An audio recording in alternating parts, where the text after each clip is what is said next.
Greetings and welcome to the United States Transhumanist Party Virtual Enlightenment Salon. My name is Gennady Stoliarov II, and I am the chairman of the U.S. Transhumanist Party.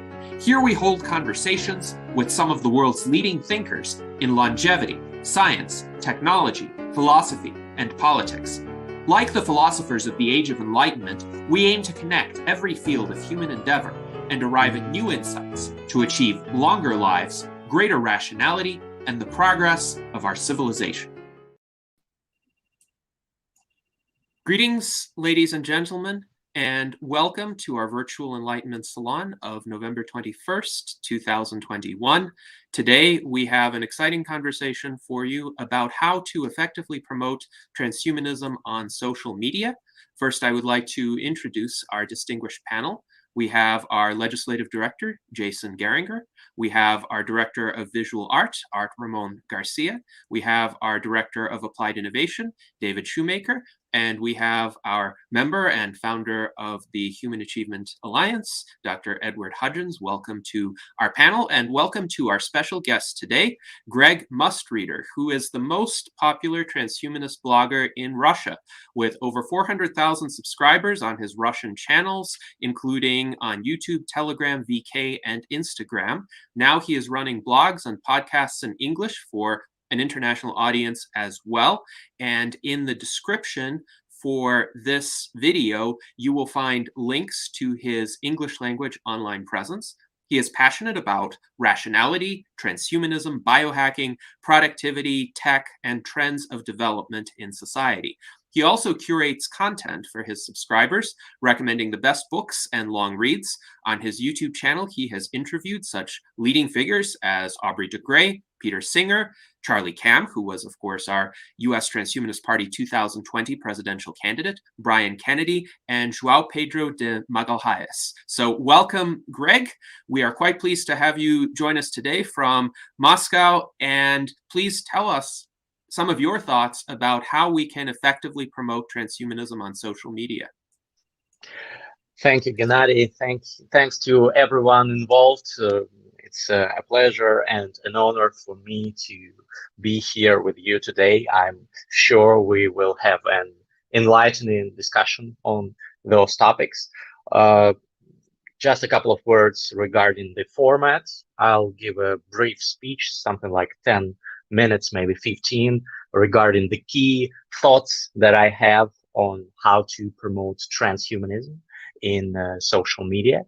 Then I think we'll have a discussion. I'd love to answer all the questions that the audience has, that the panelists have, and I'm sure many of the panelists will have something to add to that. Maybe we will have a dispute, who knows. Let's see. So first of all, as Gennady already said, just a couple of words about myself. I'm a guy from Russia who loves transhumanism and blogs about it.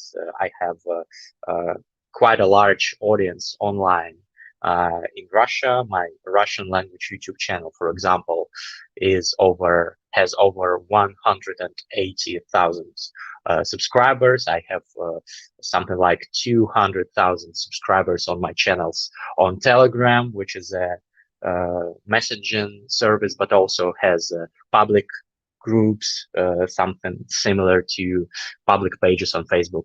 So I also have Instagram, TikTok, and I promote transhumanism, but not only transhumanism. I blog on various topics. And I'm going to speak about that, why it's important and why I think it's a good strategy if you want to promote transhumanism, to not only limit yourself to this one topic. Recently, as Gennady already said, I launched an English language YouTube channel. By the way, you can watch the interviews with Aubrey de Grey, with Charlie Kam, with João Pedro de Magalhães, with Brian Kennedy, and many other public intellectuals. There, it's called Mustreader, my English language YouTube channel. I'm working on my English and English accent. I hope it does not put off the international audience, the fact that I'm not a native speaker. And I also recently launched an Instagram and a TikTok account in English. I have long, well, not that long, but several years ago, I started Instagram in Russian. And this year I started TikTok in Russian, and both of them are over 50,000 subscribers already. But just 1 month ago, I started Instagram and TikTok in English, which I'm going to speak about as well, because I think it's important. So let's start with the topic of how to promote transhumanism in social media.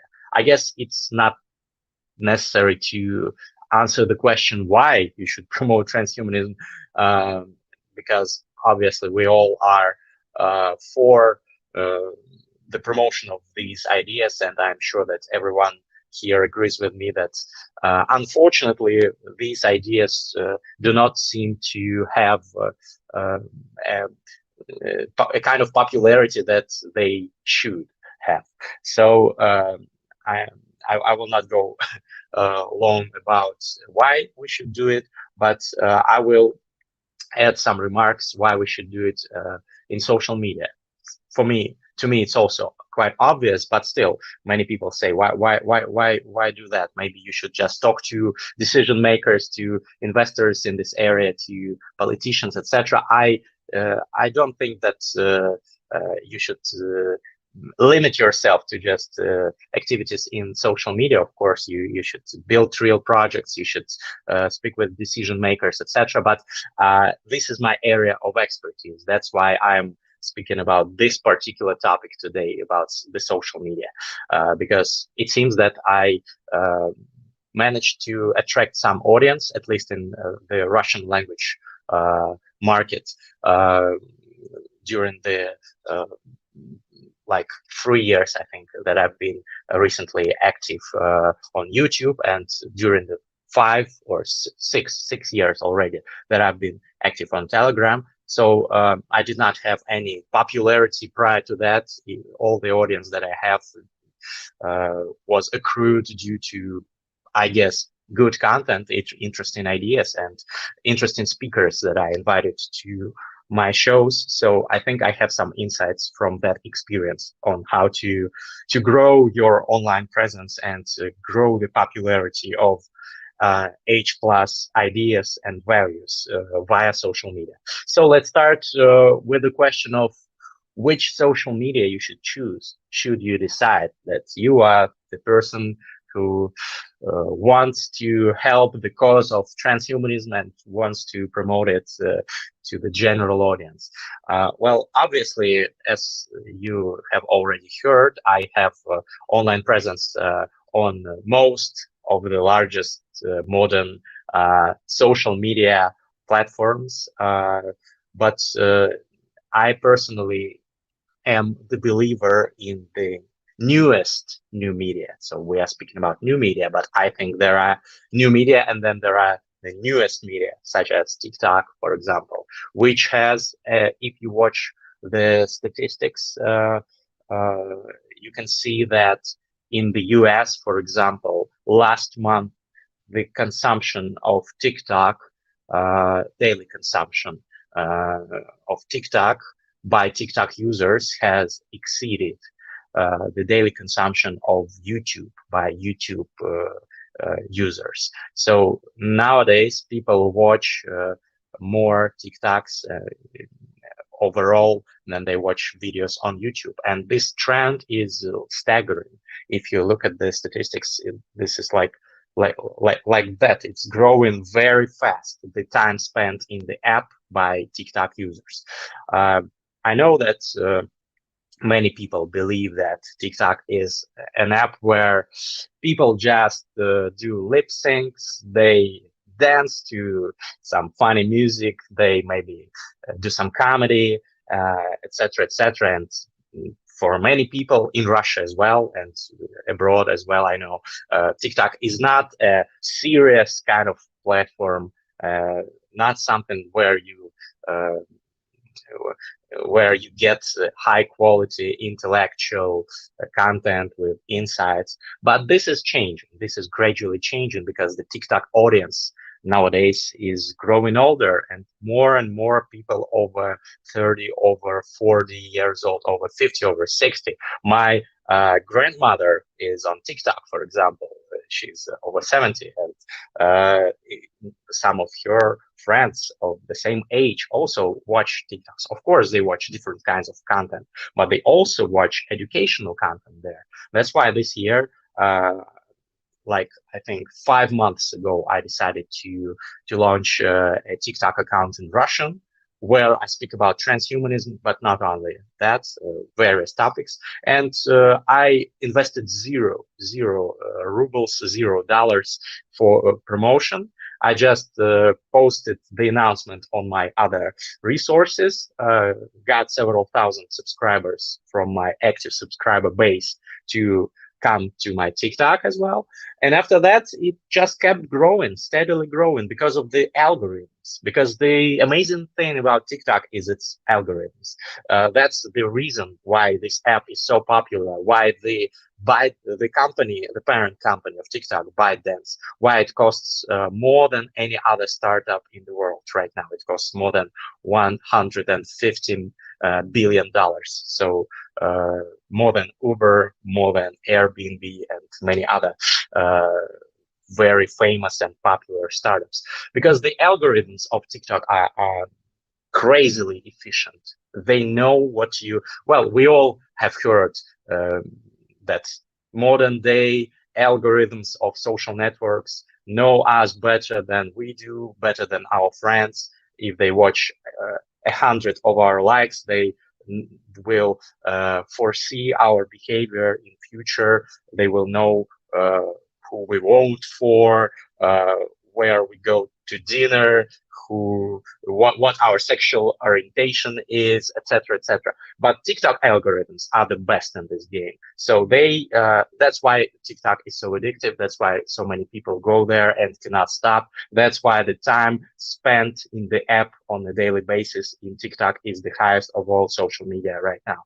So why am I going so long about that, about the algorithm? Because the algorithm, being efficient and being clever and being really good in what it should do, it recommends your content to other people that might like your content. And if your content suits the format of TikTok, which I can explain later, maybe there will be some questions regarding how to make good TikToks, but there are some laws that you have to follow there. But if you follow these rules, you can attract audience. And my case in Russia shows that even high quality intellectual deep content full of insight can gain audience.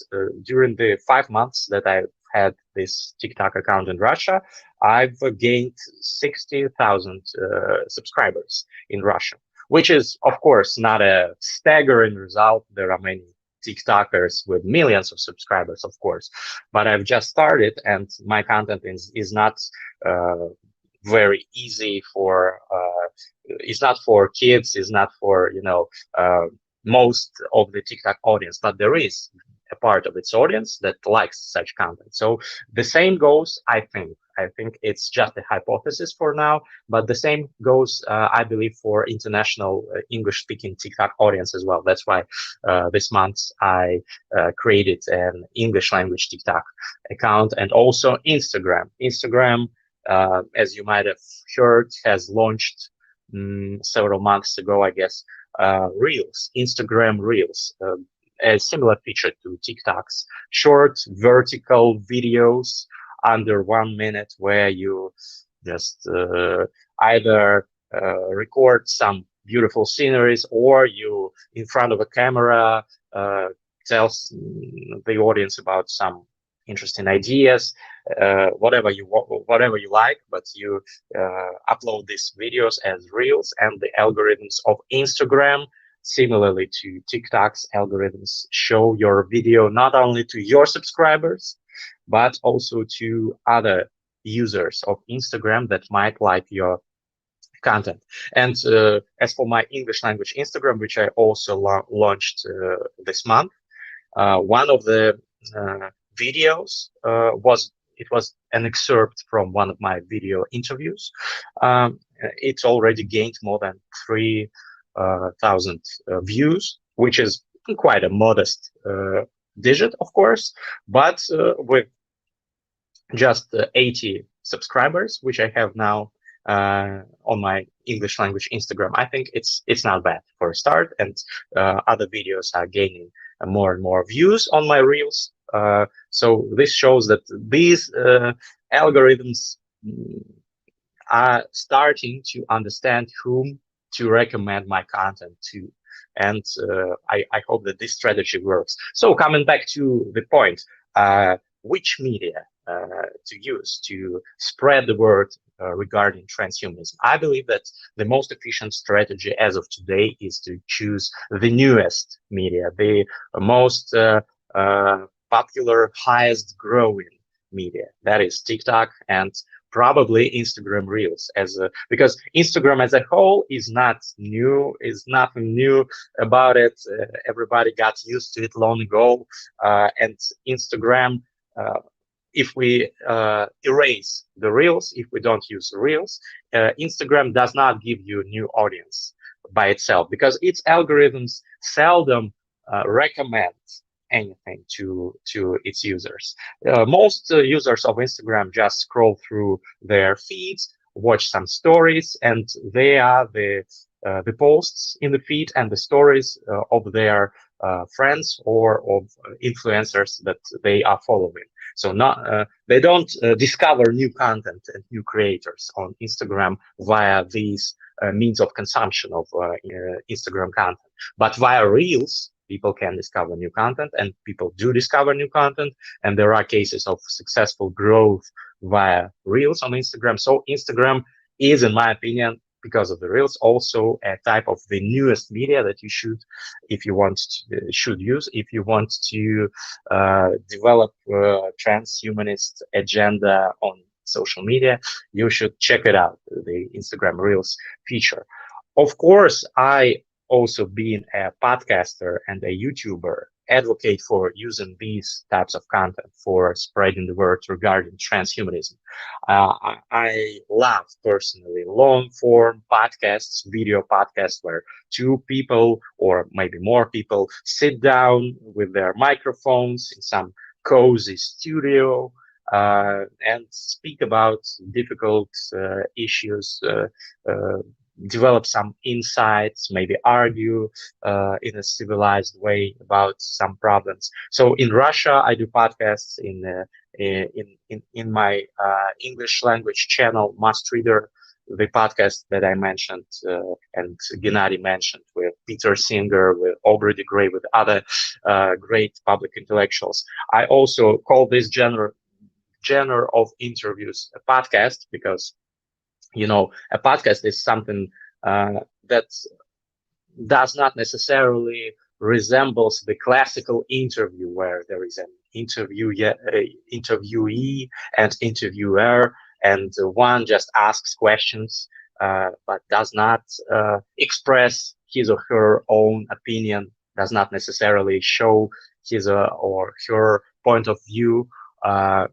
Whereas in podcasts, both parties to conversations are just like two friends sitting in a kitchen. For example, we in Russia like to sit in during the night in a kitchen, maybe have some tea or some alcohol, depends on the person, and have a deep, insightful conversation with our friends. We like it, and I'm sure most people all over the world like it. So a podcast, when I explain what a podcast is something similar in its vibe to such kitchen style conversations. So coming back to the point, I am all for YouTube and podcasts. I do them.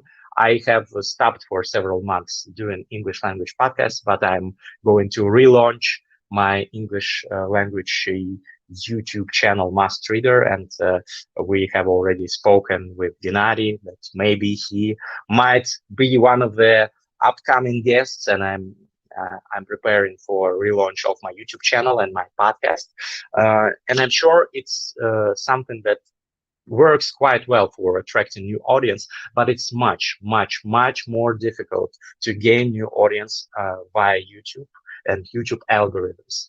It's much more difficult now than several years ago. Several years ago, it was easier. There was less competition, first of all, less high quality content on YouTube, less high quality podcasts. As of today, there is a huge boom of such content. You all probably have heard of Joe Rogan and his podcasts.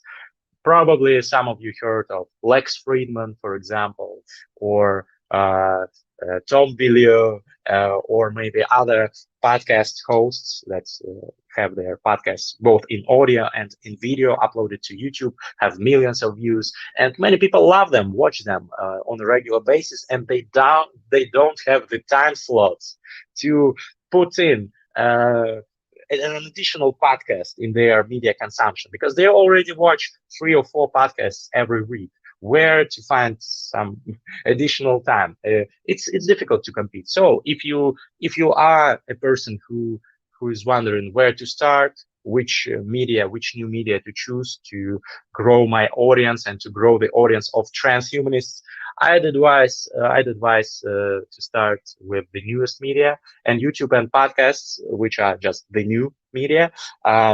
I do love them and I do recommend them, but I don't think that this is the most efficient way to gain a big audience. Although I still recommend every aspiring YouTuber or podcaster to go for it. And by the way, if anybody after this presentation of today should have any questions that we won't perhaps be able to answer during the panel, because we will have a heated discussion, but maybe not all questions will be covered. Should anybody have such questions, you can write to me, for example, in direct messages on my Instagram. I'll be happy to help any transhumanists who want to develop their social media presence. So the first question was which media to choose. I think I answered that. And just a quick disclaimer: I do not intend on giving you a complete, comprehensive guide on all the questions that concern promoting transhumanism on social media. And I also do not think that I am the best guru in this area. I just share my personal experience. So some of it might work for you. I think many parts of it might work for transhumanists. That's why I agreed to the invitation to this panel. So let's continue with the second question. Second question is which topics you should cover on your blog, on your podcast, on your TikTok, on your Instagram, if you want to promote transhumanism. Here, I would like to start with the following statement. I think that making a blog or a TikTok, an Instagram account just about transhumanism, it may not be the best strategy for everyone who wants to do what we are discussing. So let me clarify what I mean. So as we all know, transhumanism is not the mainstream ideology nowadays. Of course, many popular people and influencers and entrepreneurs express their support for some or other kind of transhumanistic ideas. Elon Musk says that, yeah, I'm all for like Neuralink, digital upload, stuff like that. Some futurists support these ideas. Some people like Vitalik Buterin say something in the line of H plus values, but still, it's not the mainstream ideology. So if we limit ourselves to just speaking about transhumanism and the agenda of transhumanists, we limit our audience. It's a fact that I've learned during my years as a blogger in Russia and Russian language blogosphere. Of course, different countries differ in their attitudes, in their mentalities sometimes, but I think this stands true for most of the world.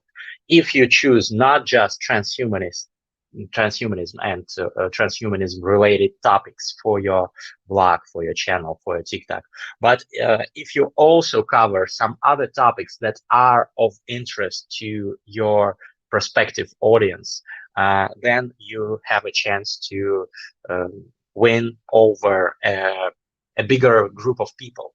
And also, as we all know, there are not that many transhumanists in the world right now. So you can your upper threshold, upper limits of how many subscribers you can get.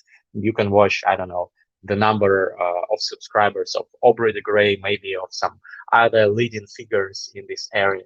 You can see that yeah, these guys are great. I respect them all a lot, but they do not have the popularity of, for example, the Instagram celebrities with millions of subscribers, or TikTok celebrities with millions of subscribers. So if you limit yourself to just transhumanism, you limit your upper threshold on subscribers. That's why I've changed a bit my strategy over the years, and I've been blogging on not only transhumanism, but also some other topics that are also close to my heart, that I advocate for and feel that they are valuable and insightful, but not just transhumanism.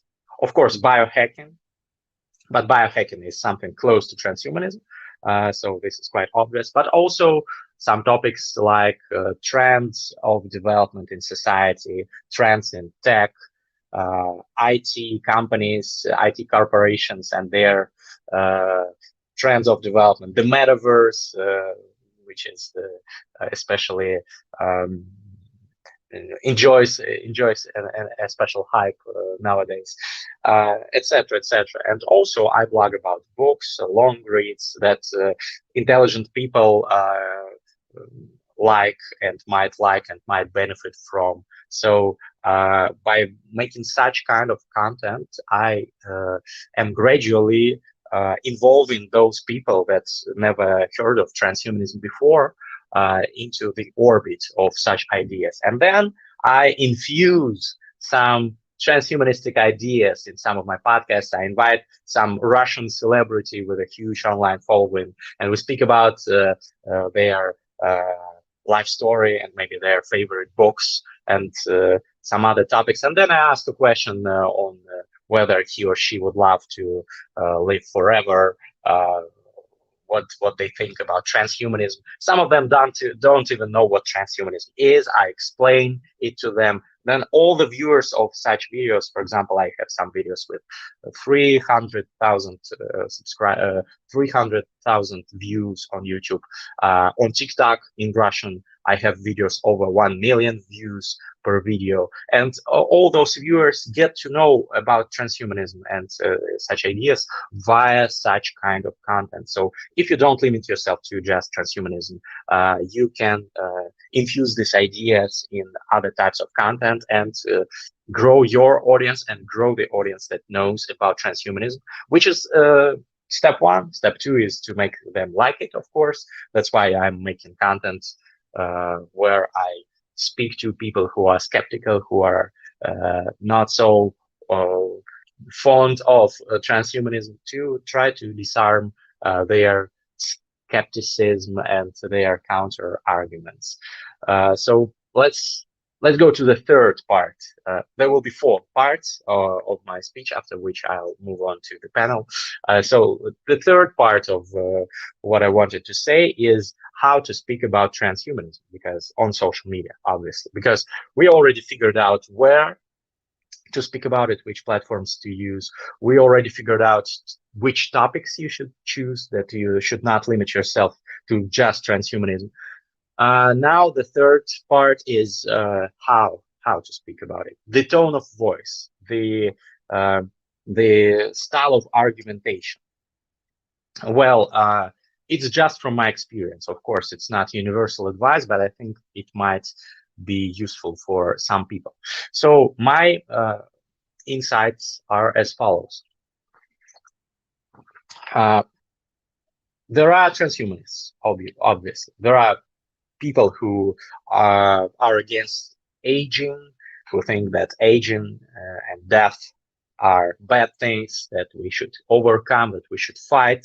And I'm sure here the audience is like that, but most people are, it's a spectrum, you know. So on one side of the spectrum are people who are all for transhumanism, very enthusiastic about it, and I'd say radical transhumanists, but in a good way, like radical because they believe in in all these ideas and try to fight for them, try to advance the transhumanist agenda, try to make some projects in this area, etc., etc. So people like us.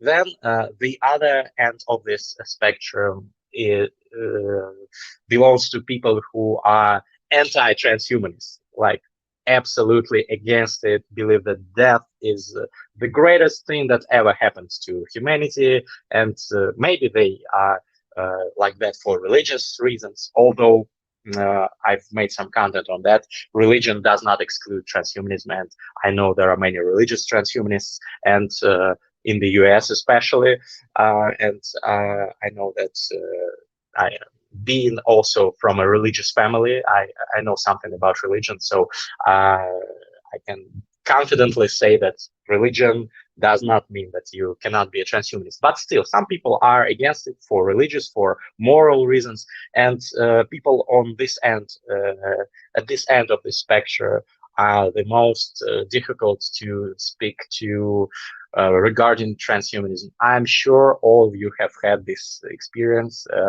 and feel my pain when I recall these experiences of speaking to such people. But we don't have to speak with them right away. We have a huge number of people in between on the spectrum who are not all for transhumanism, but they are not strictly against it. And they can be changed. Most of them can be converted, can be persuaded, at least to shift their opinion a little bit, just 1%.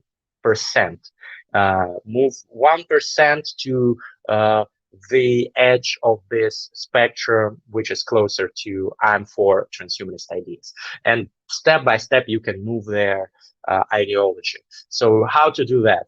From my experience, the most effective way to do that is to understand.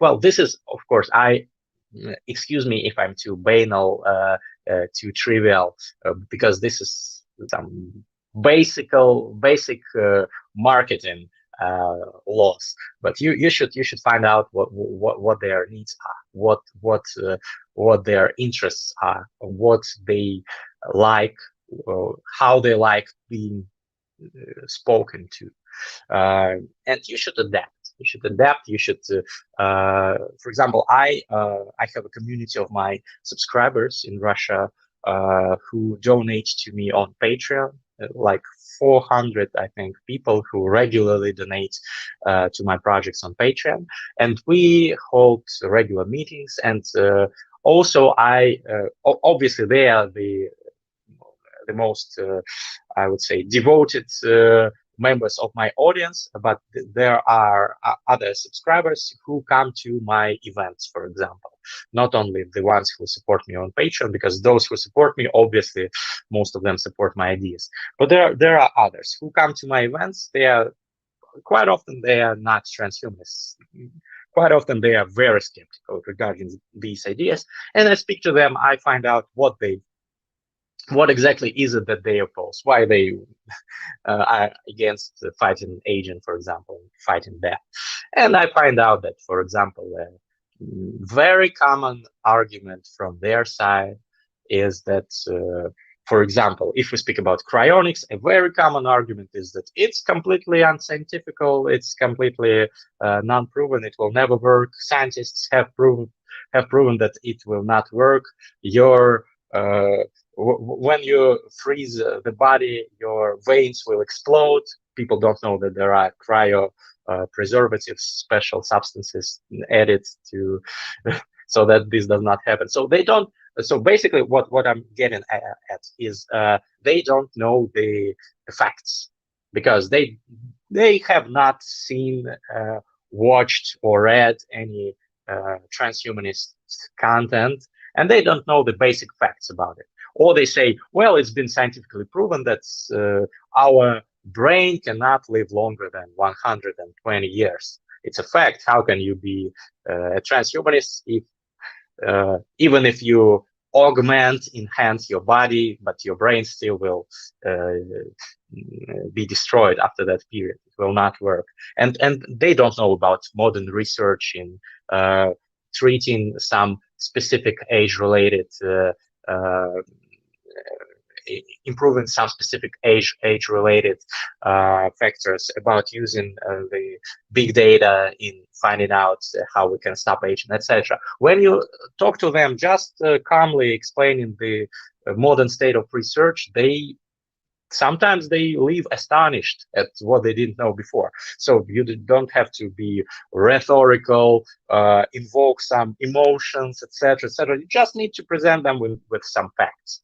That's one category of people, for example. And you speak to people, speak to those people, speak to other people, and you find out what they don't like, what they like, how they like to be persuaded, what needs to be done to get them persuaded in the direction of transhumanism.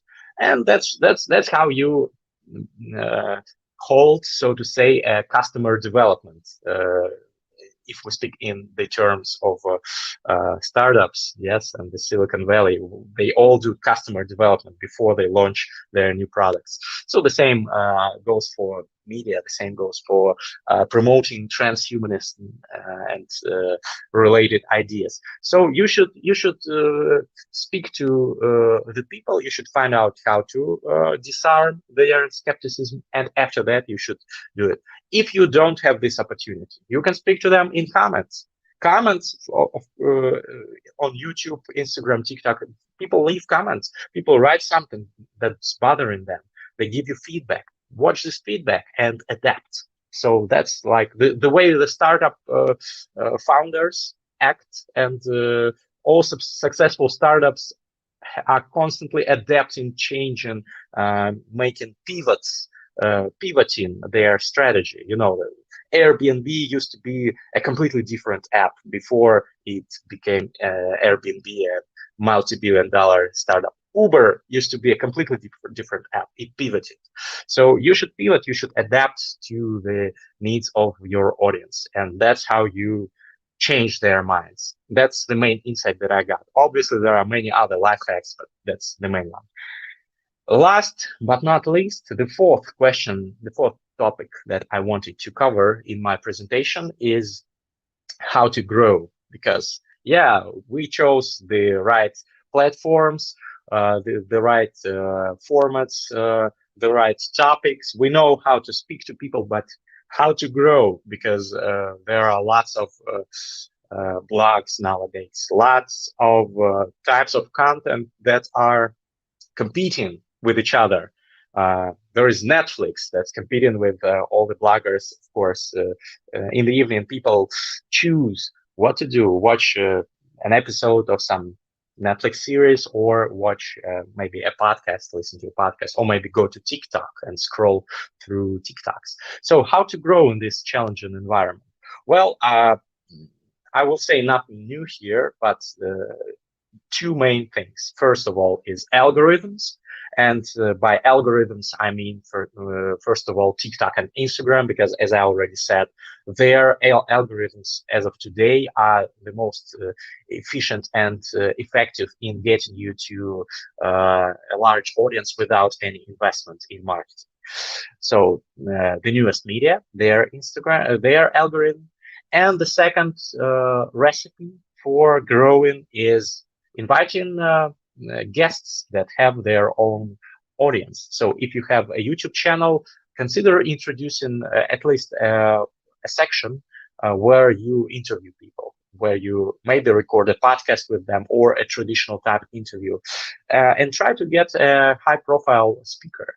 It may be challenging at first, but once you get at least several influential people as guests, it becomes easier and easier to invite new interesting and popular speakers. And after that, don't forget to ask them to post the link to the video or podcast on their social media to attract their audience to your channel, podcast, TikTok, Instagram, whatever it is. Well, it's also banal and trivial, but still many people forget about it. And it's a very effective way for growing your audience. By the way, if anyone should anyone watching this presentation right now have good contact with some interesting public intellectuals with some thousands of online followers or dozens of thousands, I would be very happy to if I get introduced with them, to invite them to my English language YouTube channel and podcast. So this is the means which I use. I'm sure that, for example, if I get Ray Kurzweil on my podcast, it will be an enormous boost for my channel. For example, once I got Aubrey, for example, I got a boost. Of course, many transhumanists already knew about my channel, but still, or much of his audience never heard about me before. And after that, some of my audience grew. So that's basically the recipe that I've been using. One more time, a disclaimer: I'm not the most popular blogger in the world, and not the most popular transhumanist blogger in the world. But I think that still, since I started from practically zero, having no resources, and since I built quite a big online community and quite a big number of subscribers, I think that some of these insights might be valuable for those of you who want also to grow transhumanist ideas online and to promote them. Sorry for taking so long. I didn't expect for it to last that long. I'm willing, and I'd be glad to answer any of the questions and to hear the opinion of other panelists. Thank you. Yes, thank you very much, Greg, for sharing your insights.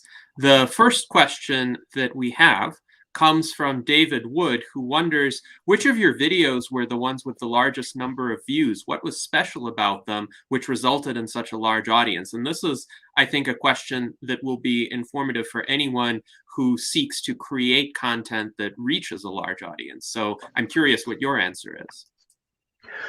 Well, if we speak about my Russian language YouTube channel, which has 180,000 subscribers, there are several videos there with over 300,000 views, and they are all with famous Russian writers,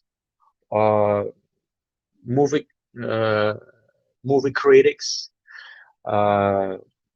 musicians, and other celebrities that have a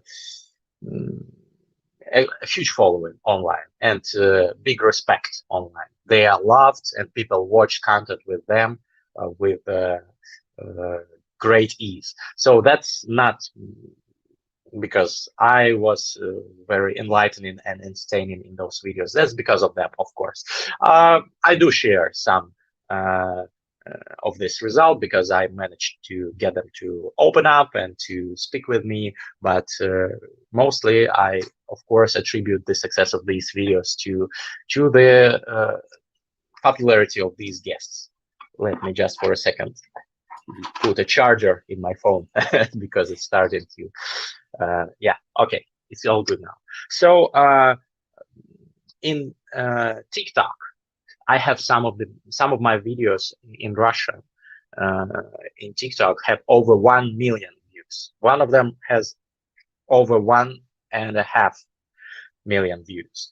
And some of those videos are excerpts from my Russian language podcasts, also the ones with the most popular guests attract more views, obviously.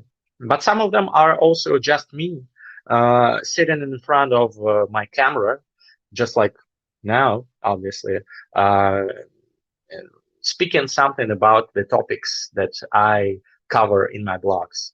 I think one of the videos with close to 1 million views in Russian is about some productivity life hacks that I use.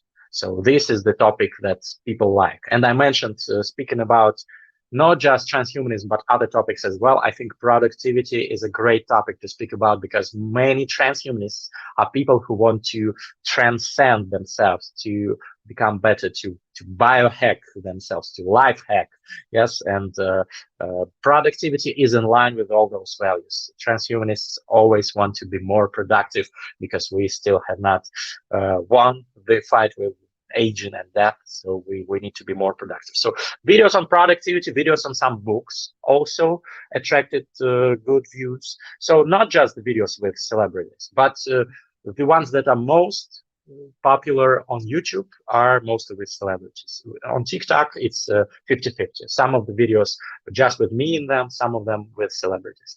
The videos were just me, just I am present on TikTok. The ones that are most successful are the ones where the dynamics is the best, where I start off with some catching phrase like, here are 3 life hacks that you never knew, but the Silicon Valley startup founders are using to boost your productivity. And I go on and on about it for like 1 minute because that's the typical TikTok format.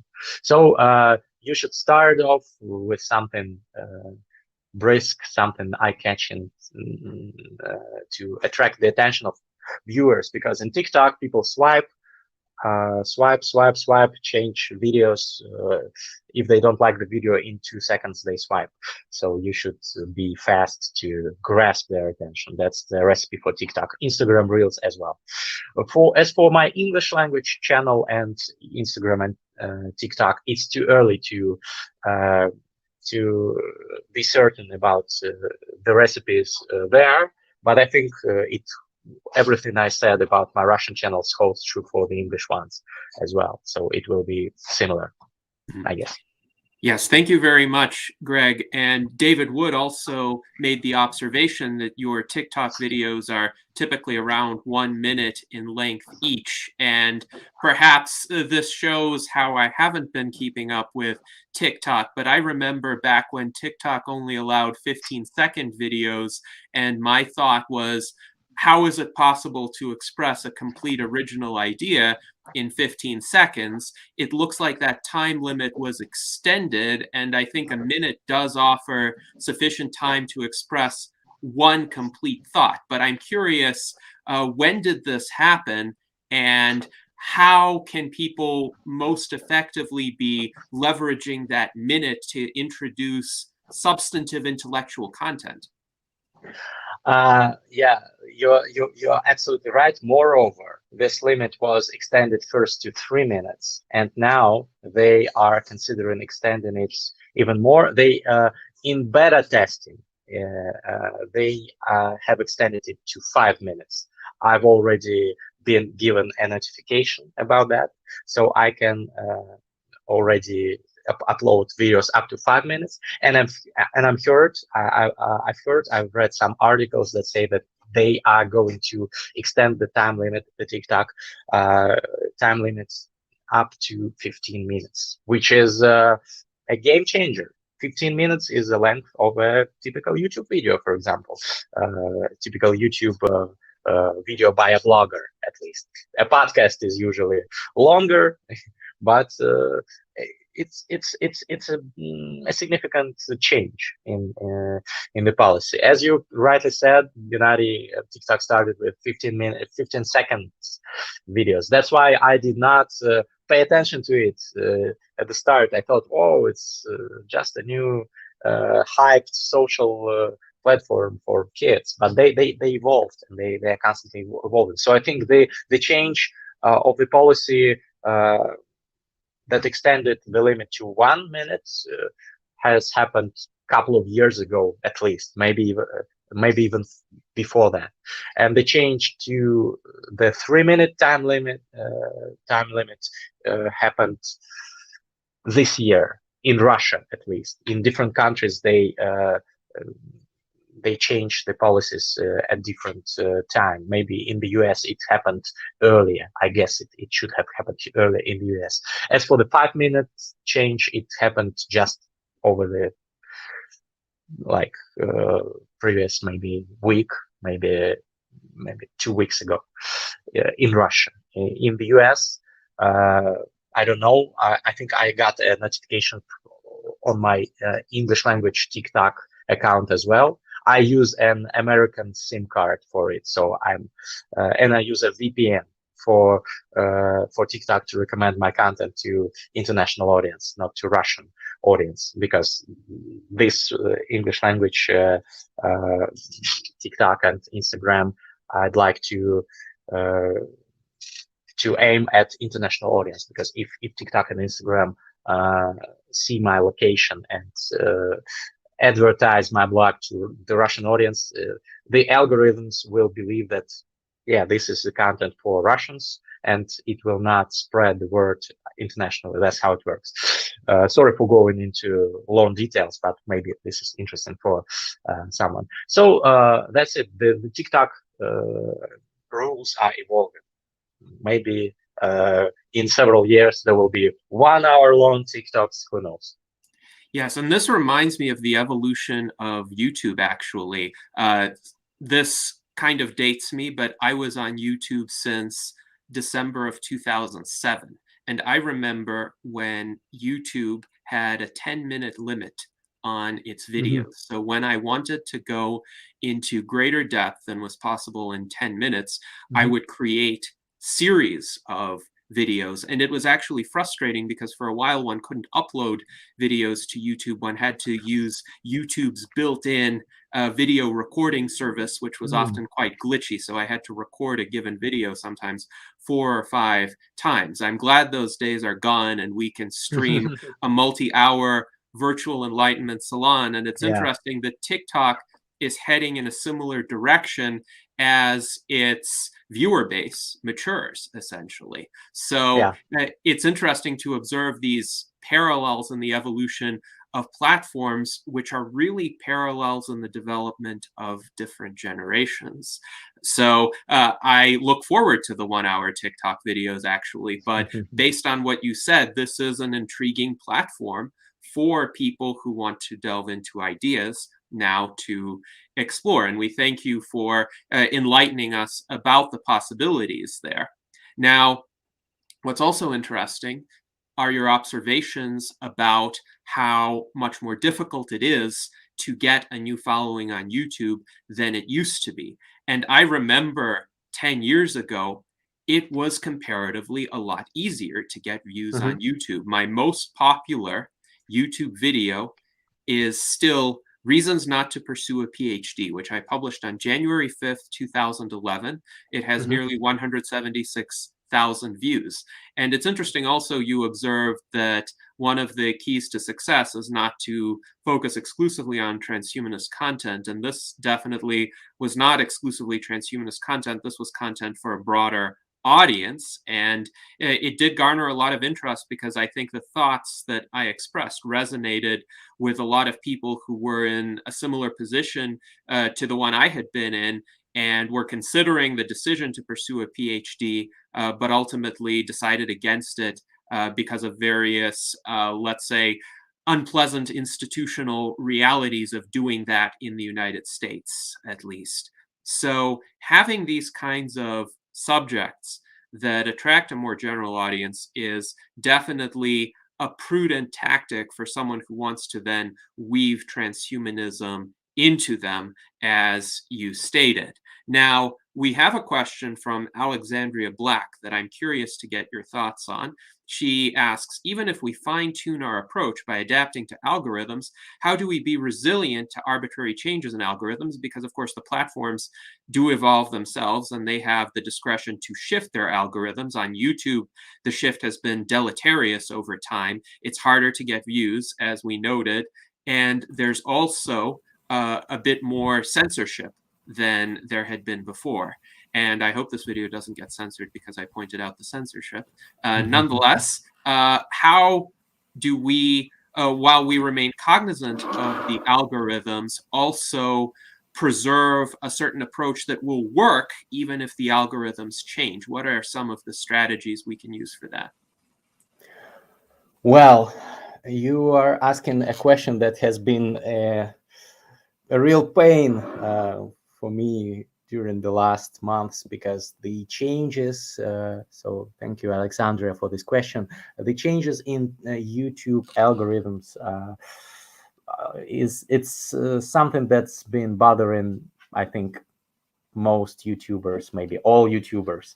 I personally had many of my videos demonetized because, for example, I spoke with some biotech experts on COVID in them. And just to clarify, I am all for vaccination. I did not spread any anti-vax agenda or any conspirology theories. So if I did that, well, that could be justified maybe for some people, although I am against censorship even in such cases.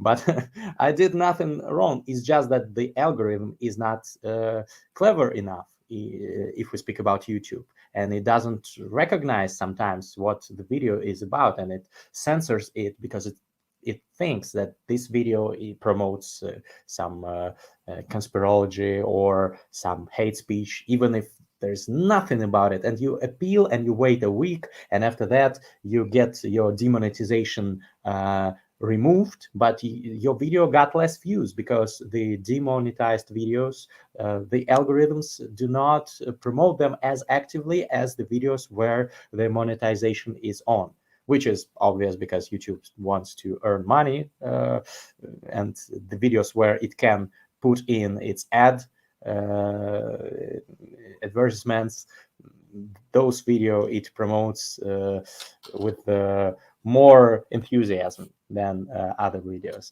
So yeah, that's the problem. So what I figured out is you should choose your headings and descriptions of the video very carefully, the hashtags. You should avoid all provocative words, all you should avoid, if a person on your podcast swears, for example,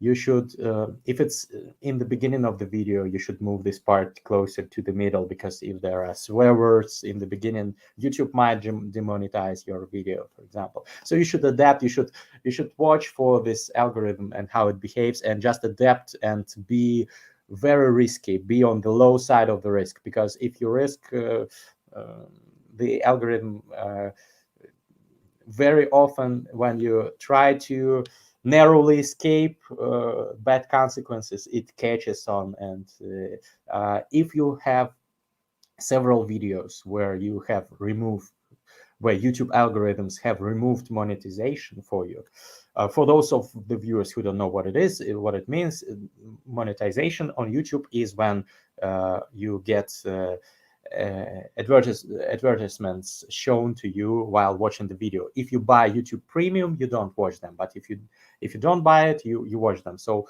the videos where these ads are inserted are the ones that have been given monetization. But in order for a video to be given monetization, it needs to follow all the strict YouTube rules. And even if you do follow them, sometimes you get demonetized. So if your channel has several demonetized videos, the algorithms start treating your videos as risky, and they start giving you the demonetization automatically.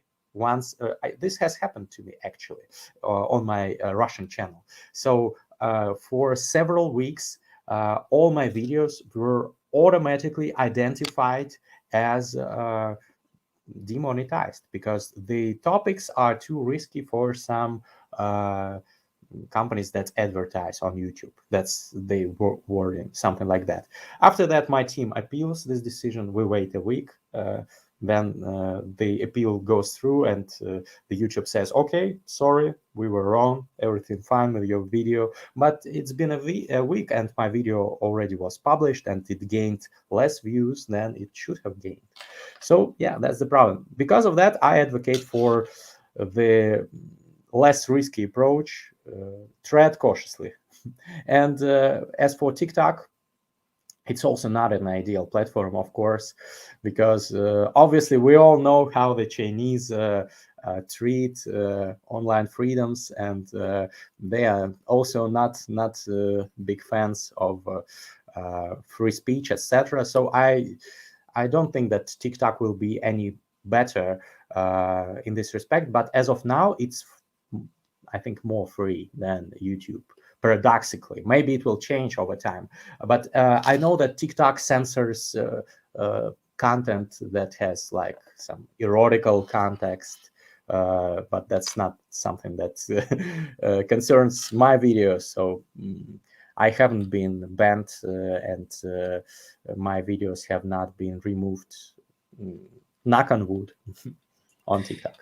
Yes, indeed. And I think this is an extremely important conversation to have in terms of trying to be careful, because we live in an age of algorithmic censorship as opposed to human-driven censorship. And so we have to make it blindingly obvious to the algorithms that we are not infringing on whatever the prohibitions are. So this is why I have this message down here saying, yes, we are pro-vaccine, and this is a pro-vaccine video. Get vaccinated to protect yourself against COVID-19.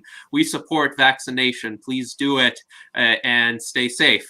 So, by the way, Gennady, if you say the word vaccination too many times, this might be the risky strategy for YouTube. That's what I'm talking about. Even if you do good things, the algorithms might confuse it with some less desirable behavior. That's why there are some words that it's advisable not to use, or to use in strict moderation, in your content. Yes. Yeah, that's how it works.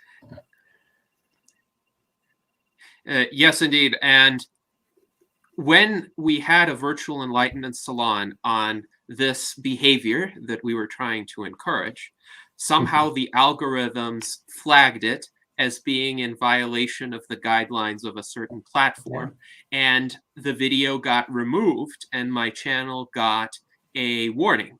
And I appealed the deletion of the video immediately. This was our salon with Jason Geringer and Zach Richardson and Ben Ballweg, where they were discussing their initiatives as USTP officers, and it can still be found on Odyssey. Go to my Odyssey channel to see it.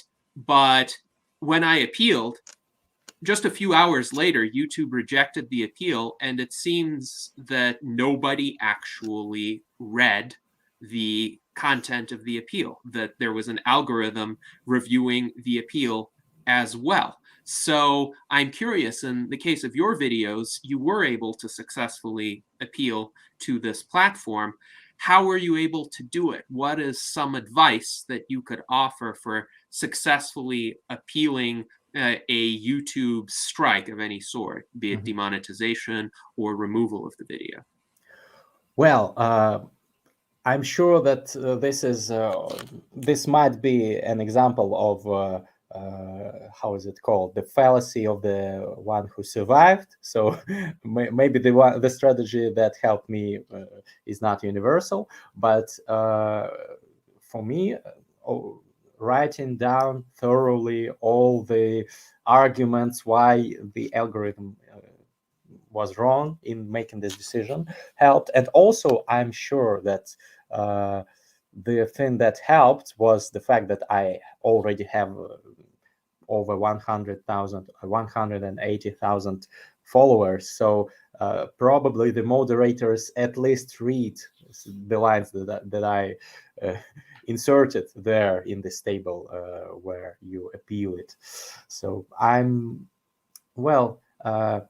skeptical as to whether they have the YouTube, I mean the Google corporation, whether they have enough resources to deal with all the appeals in a thorough way. I'm sure they don't, unfortunately. And I've read many articles on the work of content moderators on Facebook, Google. It's hard work, and I do not envy those people. So there is a huge margin of error there. Mm-hmm.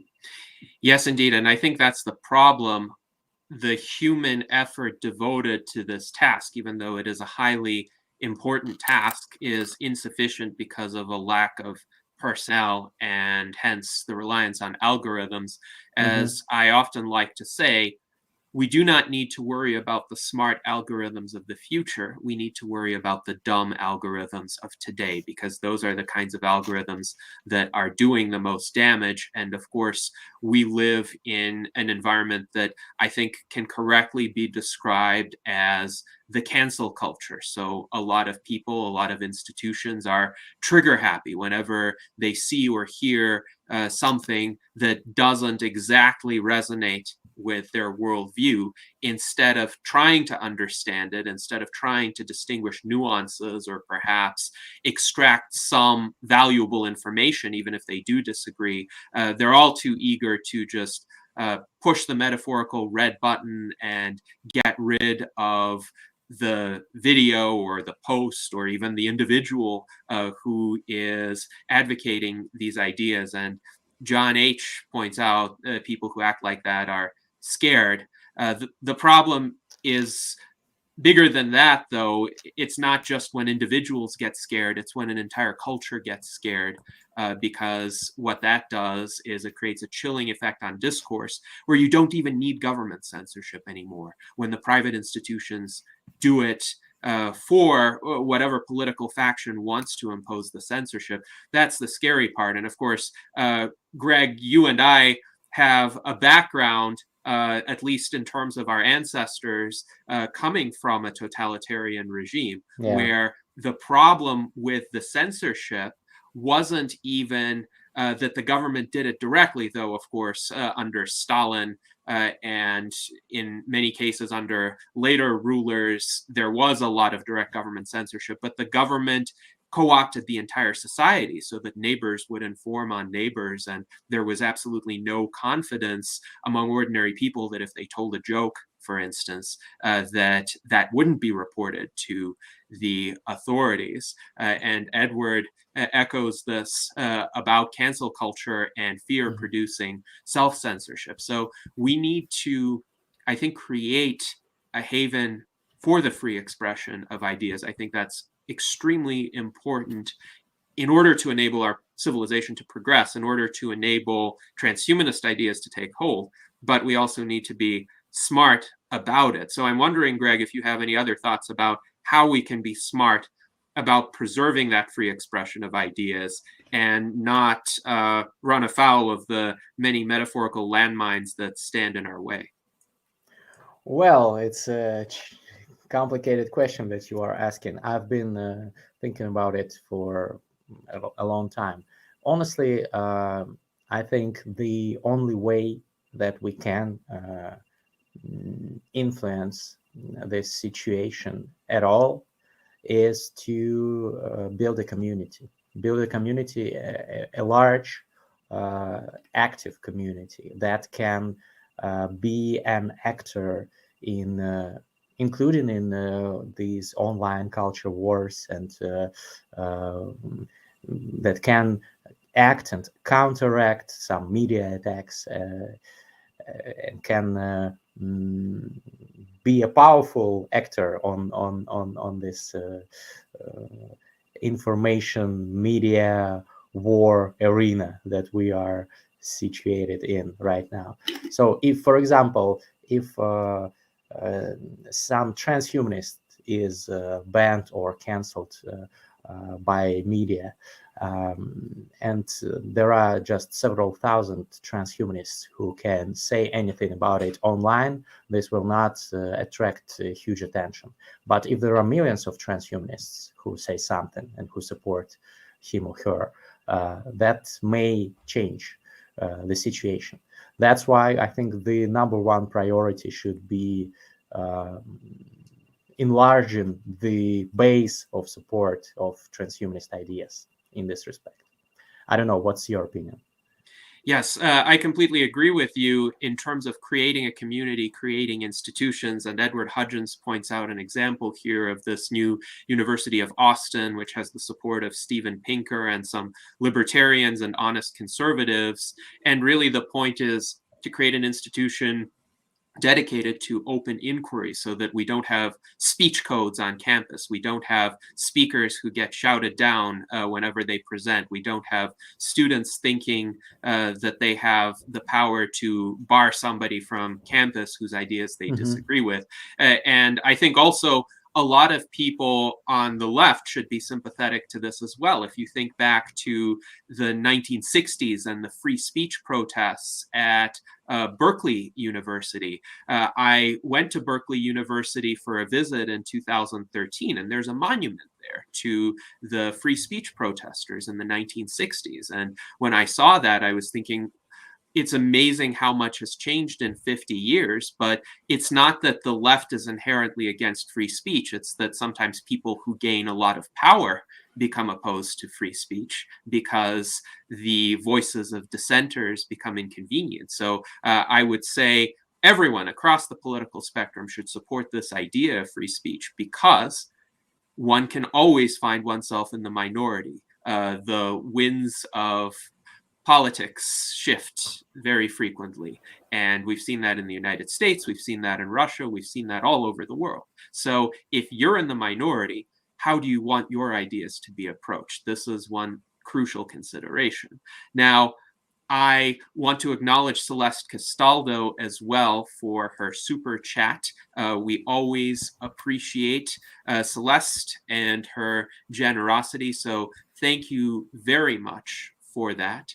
I also wanted to pose a question from David Shoemaker, who asks, with regard to types of advertising, which gives the best results? And I know YouTube has options for advertising. You can select text-based advertising. You can select video advertising. I generally don't like the video advertisements if they interrupt the stream and the flow of the video because I'd rather have people focus on the content. But I suppose it differs by the type of content as well. So what are some of your thoughts about advertising on various online platforms and what seems to work well as advertising for ourselves and for transhumanist causes? Yeah, well, as a person who has spent, I don't know, 6 digits in US dollars on advertising my channels, I can I have some insights because I spent a significant portion of my income from my channels on I reinvest the money into buying ads for my blogs. I've bought ads on YouTube among the most popular Russian bloggers YouTube that own YouTube channels. I've bought ads on Telegram, on Instagram. TikTok is the only platform where I spend zero because the organic growth is so fast that I decided if I buy ads there, that might interfere with the organic growth. I decided to let it be. But on Instagram, every month I spend some money on ads. On YouTube, I sometimes buy ads. It depends on the platform. On Instagram, I use both ads by influencers. So my team writes to some Instagram blogger that has an active and intelligent audience. So we write to them and ask whether he or she would like to recommend to their audience my blog as an ad, and this is one type of ads that we are buying. The other is via a Facebook ad functionality. Facebook Corporation, which owns Instagram, they have their own functionality that allows you to target some specific groups of audience. So we target people who live in huge cities in Russia and other Russian-speaking countries, like over 1 million people in population, because those cities have good universities and a lot of people interested in the topics that I cover. And also we select for age, sometimes interests, etc., etc. So that's Instagram. On YouTube, we buy ads from hosts of YouTube channels where they speak about our channel and recommend it. So it's not YouTube ad. It's direct product placement, but not product, but channel placement in their channel. So that's the main type of ad that we have on YouTube, that we buy on YouTube. We also tried buying ads via the YouTube official ad platform, but it turns out, and it's not just my experience, it's the experience of many influencers that I've communicated with. It turns out that it messes with your algorithms of your channel. If you buy ads via YouTube and your channel starts showing as these noisy ads in front of other videos, most people, first of all, don't like it because it's not something people are usually happy about, those type of ads. And second of all, even those who like it and who click on this content, they often don't stay long because it's difficult to aim and shoot in the direction of the particular group, age group, interest group, that you need to reach. So it's more difficult to reach them via this official YouTube platform. That's why the audience that you get as a result of this kind of ads is less specific to your content, and it's less active after that. And this kills the algorithms for you, because the algorithms think, oh, this guy is now getting worse statistics than before. Probably his content has been getting worse. We will not recommend his content anymore, and this is a vicious circle. So that's why most YouTubers that I've spoken to are against, as a rule, against buying ads via the YouTube official platform, but are for buying ads on the channels that you believe have audience similar to yours. So that's something that could work. Sometimes you can buy ads via YouTube official platform, but it should be very specific. For example, I have successful cases of doing that. It's when a person with a YouTube channel, with their own YouTube channel, if they come to my podcast, video podcast in Russian, and I ask them to connect their YouTube ad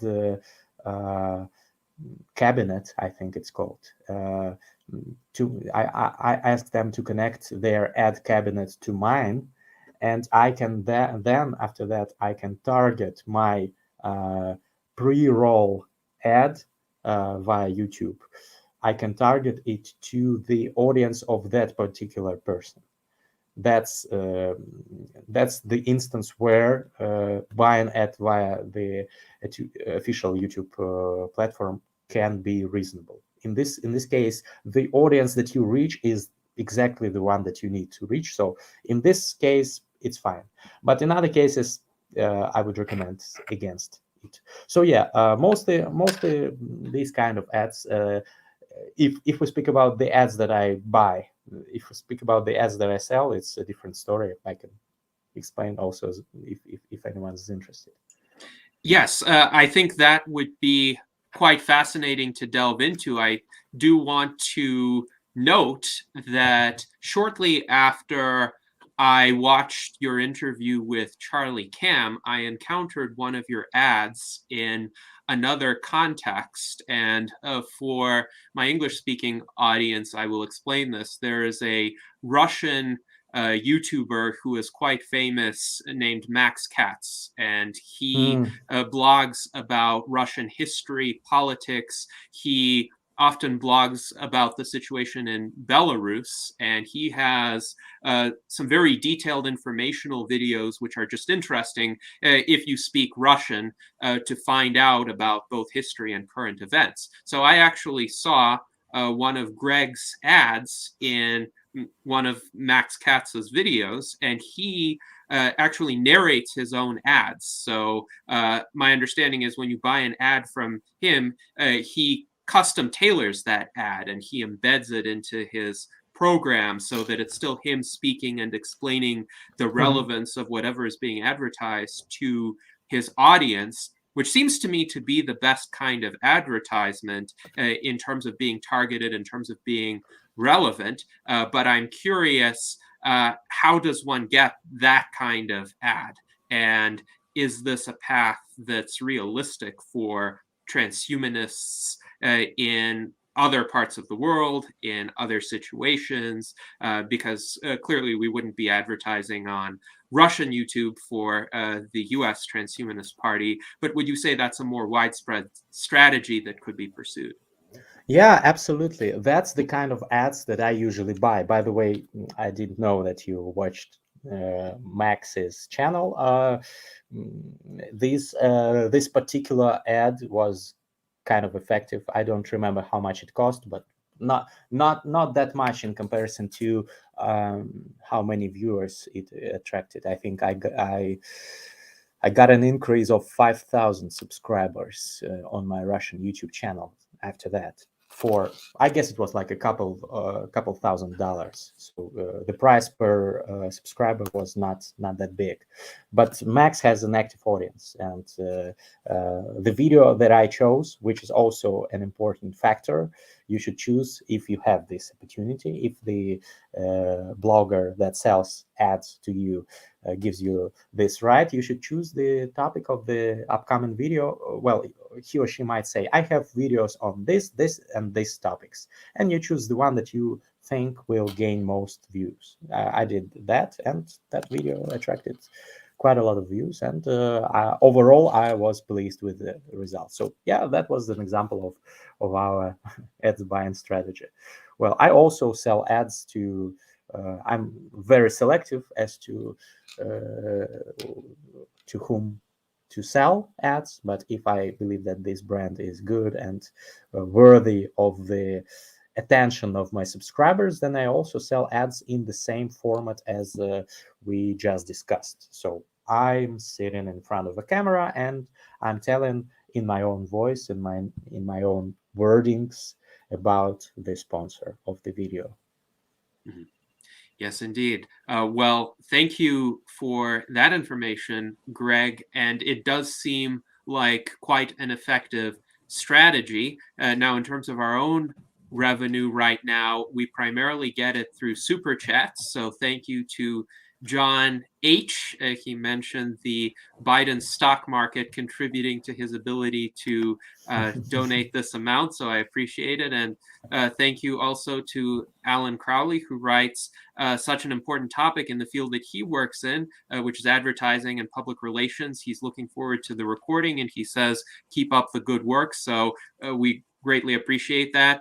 And Ginger Peterson asks, do the donations go to the Transhumanist Party? The answer is yes, they support the functions of the Transhumanist Party. So right now, about half of the amount that has been donated thus far has gone to maintain the US Transhumanist Party website for the upcoming year. And the remainder is being kept for essentially public activities and incidental expenses that we would have in the course of those activities. So let's say the pandemic subsides and we hold an in-person event. There's now enough money that we can buy food for the attendees. So if we want to attract people with the promise of pizza, for example, we could have a decent number of pizzas now that we would pay for. So this is kind of the scale of the expenditures that we're looking at. We also now have on our website, transhumanist-party.org, some options to purchase memorabilia that Art Ramon Garcia generously designed for us. So now we have Ginger Peterson contributing as well. So thank you very much, Ginger. We greatly appreciate your support.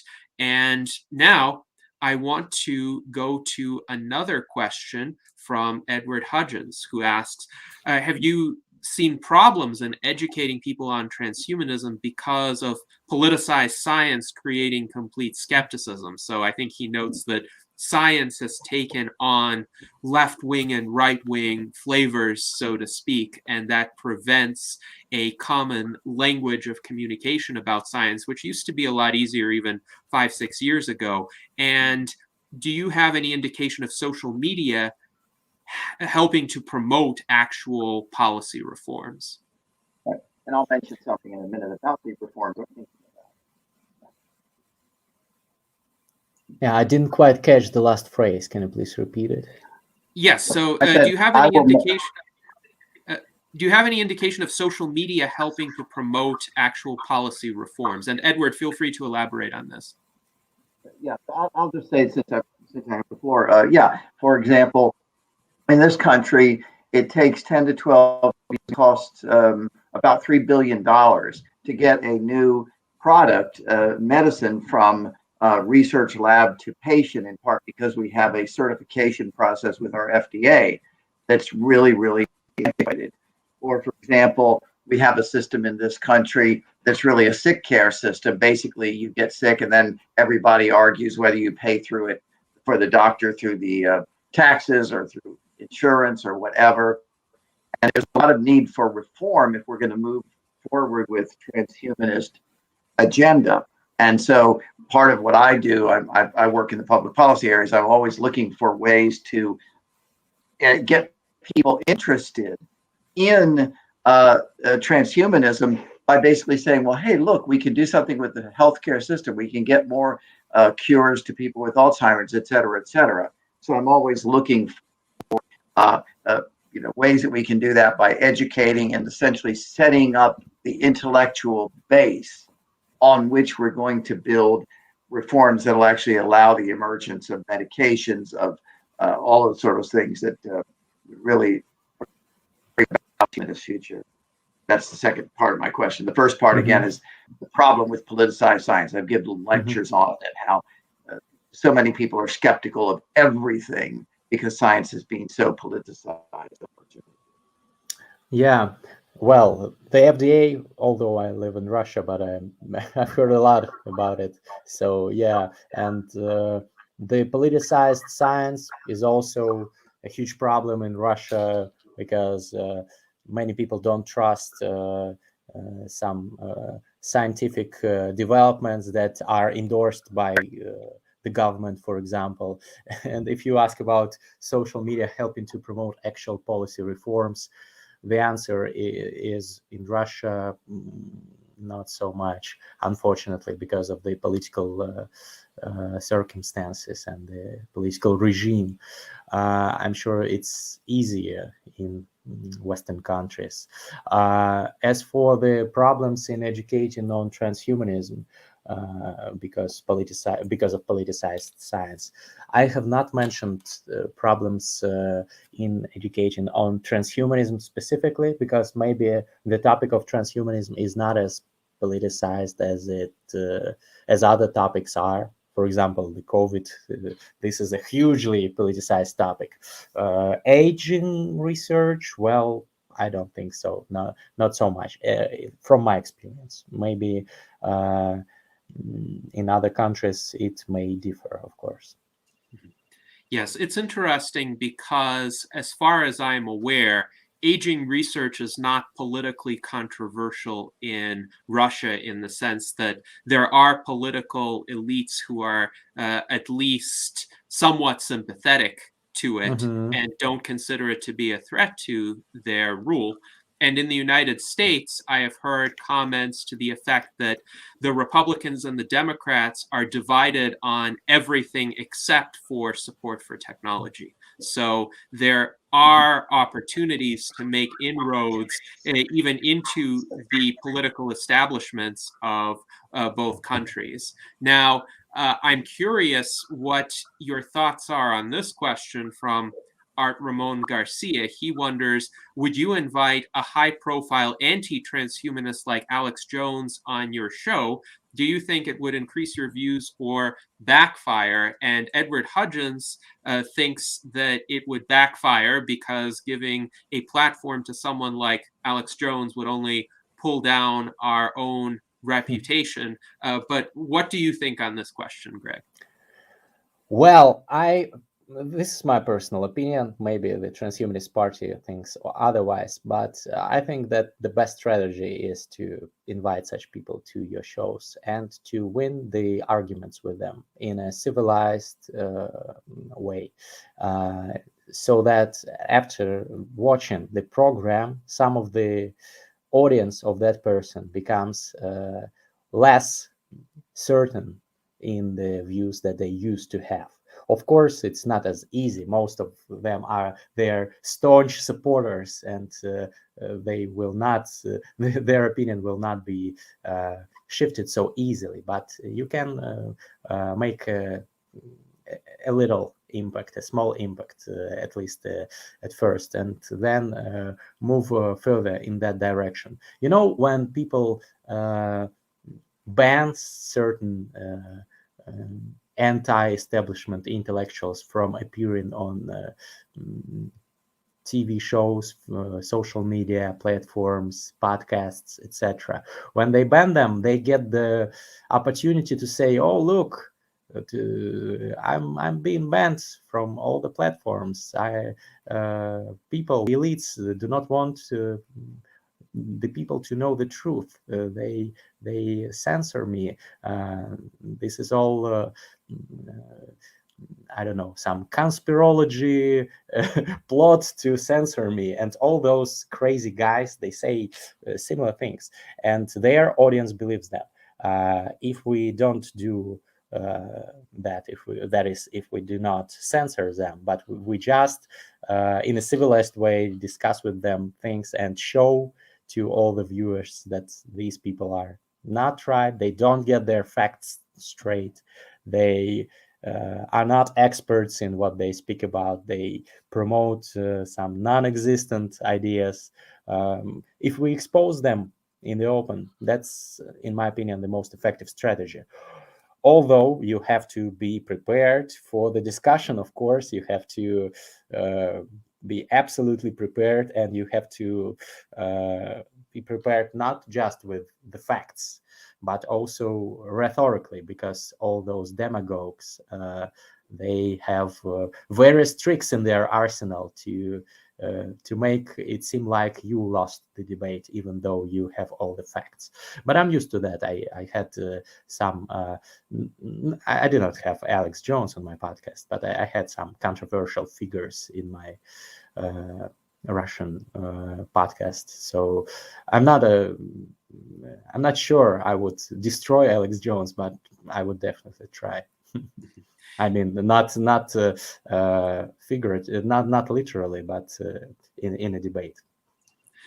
I would actually be interested in watching you try to figuratively demolish Alex Jones's opposition to transhumanism. Daniel Twett points out that in mainstream media, it seems to him that the reputation of the word transhumanism is becoming increasingly impaired and associated with some kind of malevolent human soul-stealing conspiracy. Well, I think this is the case in certain circles, particularly on the so-called alt-right, which is influenced by conspiracy theorist programs like that of Alex Jones. However, I would say in most media and public circles, transhumanism is either unknown or it's kind of more broadly sensationalized. It's perhaps sometimes conflated with just fashionable technologies. But Alex Jones, of course, is not popular in the mainstream either. He's reviled in the mainstream because the comments that he makes are just so outrageous and sometimes intentionally provocative and shocking and designed to disgust people and turn them off unless they have a certain very contrarian outlook to begin with. But I see the problem with Alex Jones as being that he's not really genuine in his criticisms. I think he manufactures a view of transhumanism which has no basis in fact at all. He just made it up out of whole cloth. And he knows that he made it up. And he's just spouting it and garnering credulous adherents. There are serious critics of transhumanism, people like Francis Fukuyama and Leon Kass, for example. And I would have no qualms inviting one of those kinds of thinkers to a debate. But with Alex Jones, it's just difficult to imagine that he would be genuine in terms of his opposition. And so if you make a point, is he likely ever to concede that point? Is he likely ever to respond with an actual argument, or would he respond with an ad hominem attack or a mischaracterization? And how would you deal with that if his strategy is just weaponized dishonesty? Yeah, well, that's what I was speaking about when I mentioned that the demagogues have many tricks in their arsenal. In Russia, I used to participate in debates while at university, so I have some experience in various types of debates, not only just parliamentary debates, type of competition where people in a civilized way debate some topics, but also some talk shows and stuff like that. So I'm used to demagogues. If they attack you on the ad hominem basis, there are various strategies to counteract them. For example, just exposing their trick in the open and continuing in a calm, civilized way, continuing with your argumentation, just brushing off their they are trying to get here when they do that, to get you destabilized, to get you too emotional. If you don't follow their bait, then it often works and you are able to win the debate. Yes, thank you for that insight. And I think it's useful to anyone seeking to combat the weaponization of dishonesty. We have another question from David Shoemaker, who wonders, with regard to your events that you mentioned, would you speak about your events? Are they in person, online, or hybrid?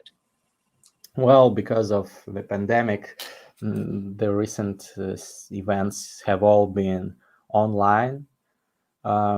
I think the one that was, the previous one was held in summer or spring. I don't remember exactly. End of spring, I guess.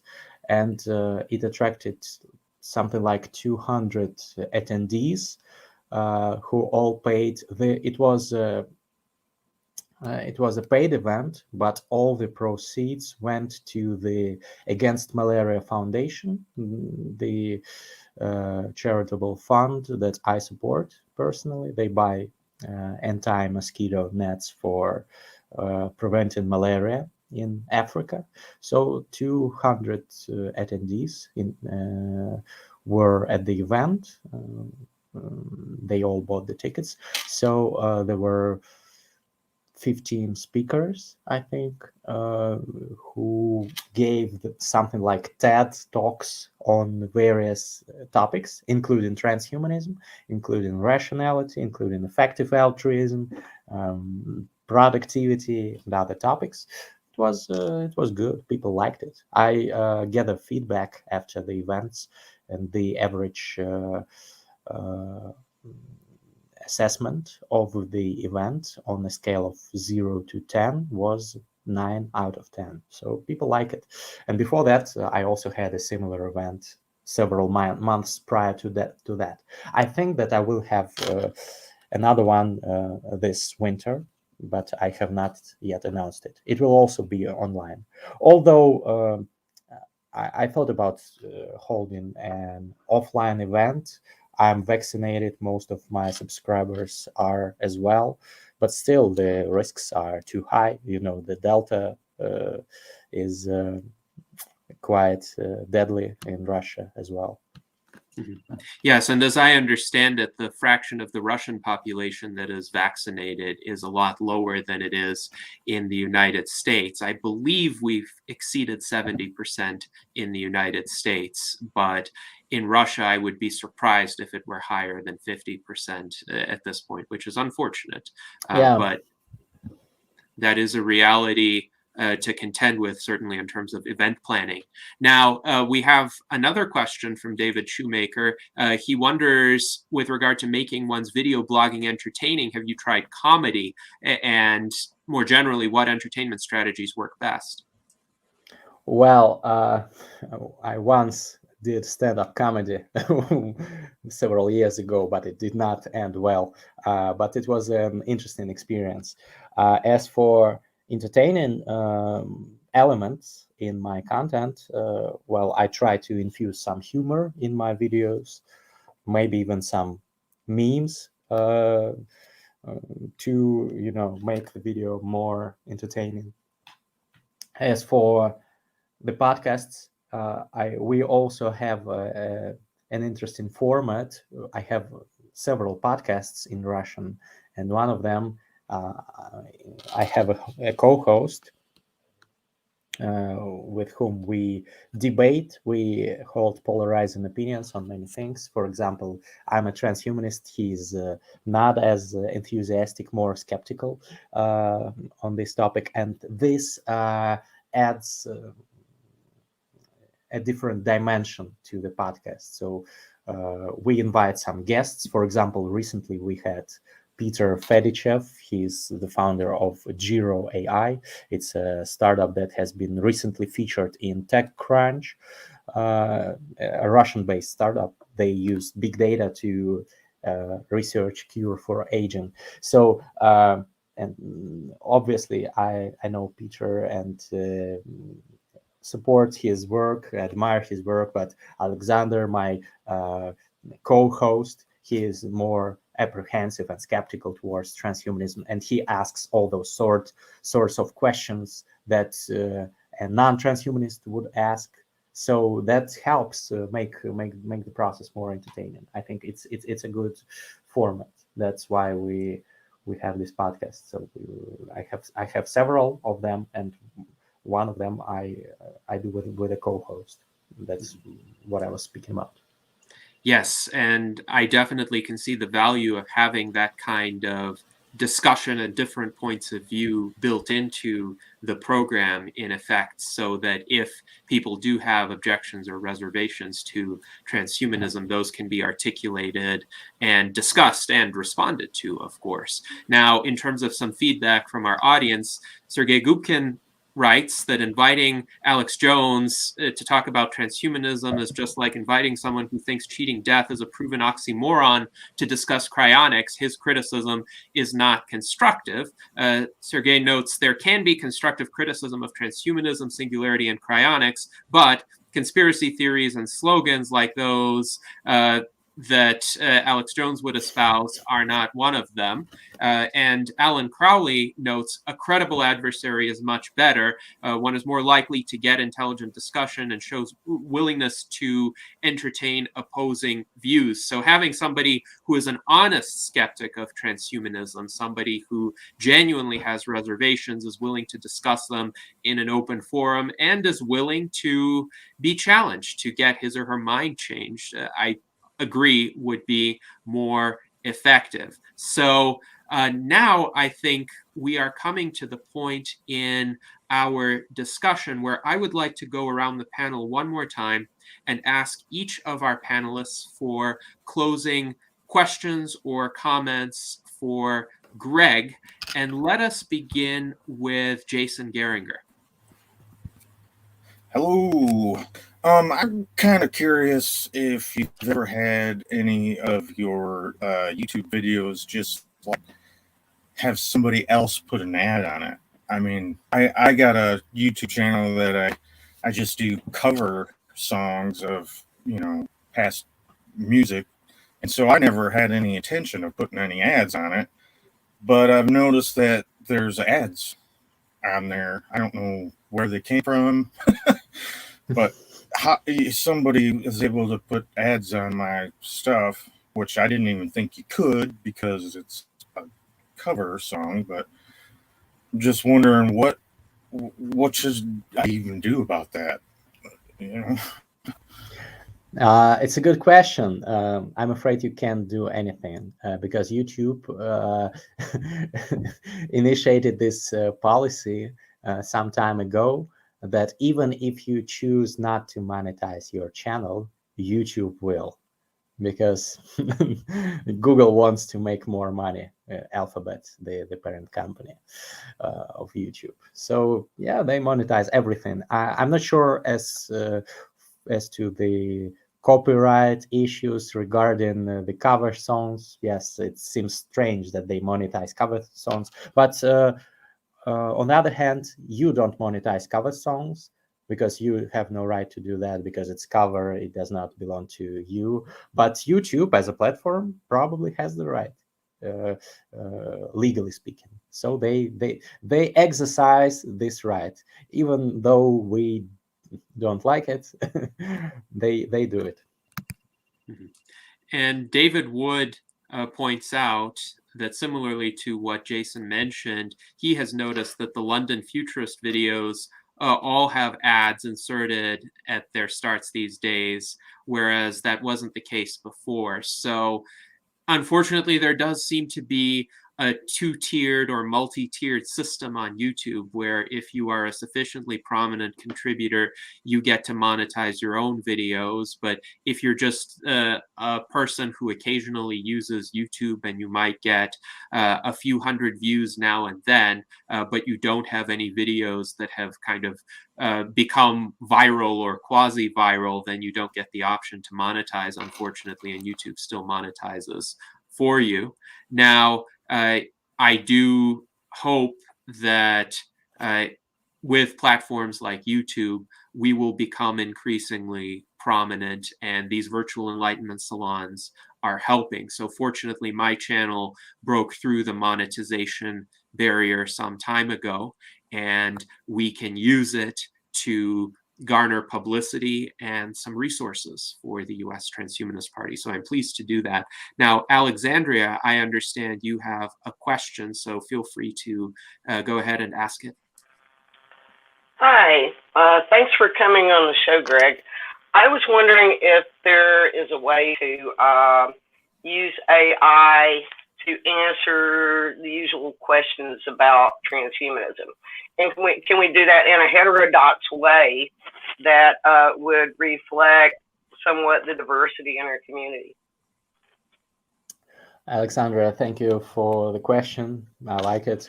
Actually, I think if we use GPT-3 to answer common questions regarding transhumanism, that would be a good idea. You could just upload some texts of prominent transhumanists into it. After that, it will give practically ideal answers to any of the questions regarding transhumanism. It's that good. A subscriber of mine is a researcher who has been given access to GPT-3, and he let me play with it for a little bit, and it's astonishing. So if you use GPT-3, you could ask it to do virtually anything that could be of very high quality. I mean, texts. How do we make sure that doesn't get captured like Tay did? Yes, she refers to Tay, the Twitter bot who became a neo-Nazi shortly after being released upon Twitter. I heard about it. Well, you never know, but as far as I know, GPT-3 acts in strict accordance with what it has been given. If it has been given, for example, the texts of Homer, it will produce very similarly looking texts and not something that's completely different. If it is given texts of Alex Jones, it will produce pseudo-scientific conspirology. If it's given transhumanistic texts, it will produce something on that topic. So the AI. I heard that GTB3 is no longer has a wait list. That I think anybody can just get it now. Maybe. I tried it half a year ago, but at that time I think I heard that a couple days ago. So I would look into it if anybody's interested. So Yes. yeah, it's a good idea, Alexandra. I think USTP could try it. Daniel Twet points out that using GPT-3 to respond to the most common low information interactors sounds like a great resource to implement. I have been thinking for a few years that it might be desirable to design a USTP chatbot that could answer common questions about the Transhumanist Party and its platform and what it stands for. The key would be to make it accurate and not have it make things up on the spot that might be syntactically correct but not substantively correct.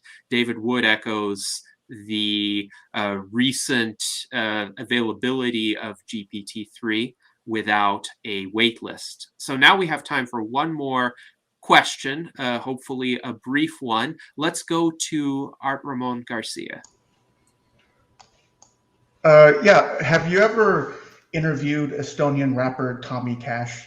I've seen a lot of his videos on YouTube, and they're really funny.